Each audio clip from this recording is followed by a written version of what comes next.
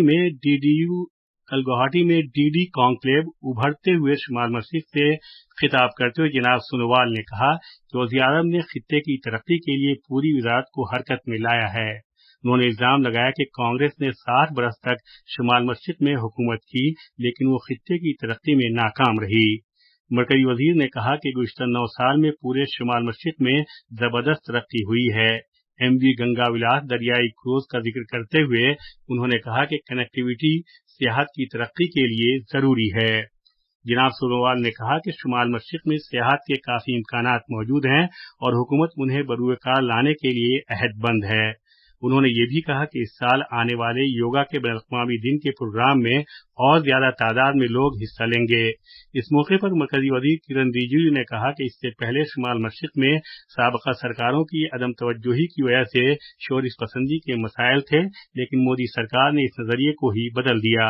جناب رجیجو نے مزید کہا کہ زیادہ تر شورش پسند گروپ نے ہتھیار ڈال دیے ہیں جس کی وجہ سے خطے میں امن قائم کرنے میں مدد ملی ہے۔ پرسار بھارتی کے سی ای او گورو دیویدی، ڈی ڈی نیوز کے ڈائریکٹر جنرل پریا کمار اور دیگر سرکردہ شخصیات نے کانکلیو میں شرکت کی۔ عالمی صحت تنظیم WHO کی ایک رپورٹ میں صحت عامہ اور معاشی بچت پر ہر گھر جل پروگرام کے اہم اثرات کو اجاگر کیا گیا ہے۔ ہر گھر جل کی رپورٹ میں اندازہ لگایا گیا ہے کہ ملک کے تمام گھرانوں کے لیے پینے کے صاف پانی کی فراہمی کو یقینی بنائے جانے سے اس حال کی بیماریوں سے ہونے والی تقریباً 4 لاکھ اموات کو روکا جا سکتا ہے۔ صرف اس کامیابی کے نتیجے میں ہی تقریباً 101 ارب امریکی ڈالر تک کی بچت ہوگی۔ نئی دلی میں رپورٹ جاری کیے جانے کی تقریب میں اظہار خیال کرتے ہوئے نیتی آیوگ کے رکن صحت ڈاکٹر وی کے پال نے کہا کہ ملک زندگیوں کو بچانے، خواتین اور لڑکیوں کو بااختیار بنانے اور زندگی بسر کرنے میں آسانیاں فراہم کرنے میں صاف ستھرے پینے کے پانی کے کردار کا مشاہدہ کر رہا ہے۔ انہوں نے یہ بات زور دے کر کہی کہ کسی بھی پروگرام کا لوگوں کی زندگی کو بہتر بنائے جانے پر اس طرح سے براہ راست اثر نہیں پڑا ہے۔ ان بھارتی سابق طالبان کو جنہیں فرضی آفر لیٹر کے معاملے پر ملک واپس بھیجے جانے کے خطرے کا سامنا کرنا پڑ رہا ہے، ایک بڑی راحت ملی ہے کیونکہ کینیڈا کی ایک پارلیمانی کمیٹی نے متفقہ طور پر سرحدی خدمات سے متعلق ایجنسی پر زور دیا ہے کہ اس عمل کو روک دے۔ کمیٹی کے مطابق ان طلباء کے ساتھ بھارت میں قائم تعلیم سے متعلق غیر معتمد کنسلٹنٹس کے ذریعے دھوکہ دہی کی گئی ہے تاکہ وہ کالج میں داخلے کے لیے فرضی لیٹر کے ساتھ کینیڈا میں داخل ہو سکیں۔ کیرالہ میں بحیرہ عرب میں شدید سمندری طوفان بائپرجوائے خلیج بنگال میں بننے والے ہوا کے کم دباؤ کے حلقے اور مانسون کے اثرات کے سبب گرج چمک اور تیز ہواؤں کے ساتھ لگاتار شدید بارش ہو رہی ہے۔ بحیرہ عرب سے اٹھنے والا انتہائی شدید سمندری طوفان بائپرجوائے شمال کی طرف بڑھ گیا ہے اور فی الحال یہ گوا کے 740 کلومیٹر مغرب جنوب مغرب میں مرکوز ہے۔ انگلینڈ کے اوول میں عالمی ٹیسٹ کرکٹ چیمپئن شپ کے فائنل کے آج چوتھے دن آسٹریلیا اپنی دوسری اننگز میں 4 وکٹ پر 123 رن سے آگے کھیلنا شروع کرے گا۔ آسٹریلیا بھارت سے اب 296 رن آگے ہے۔ خاص خبریں ایک بار پھر۔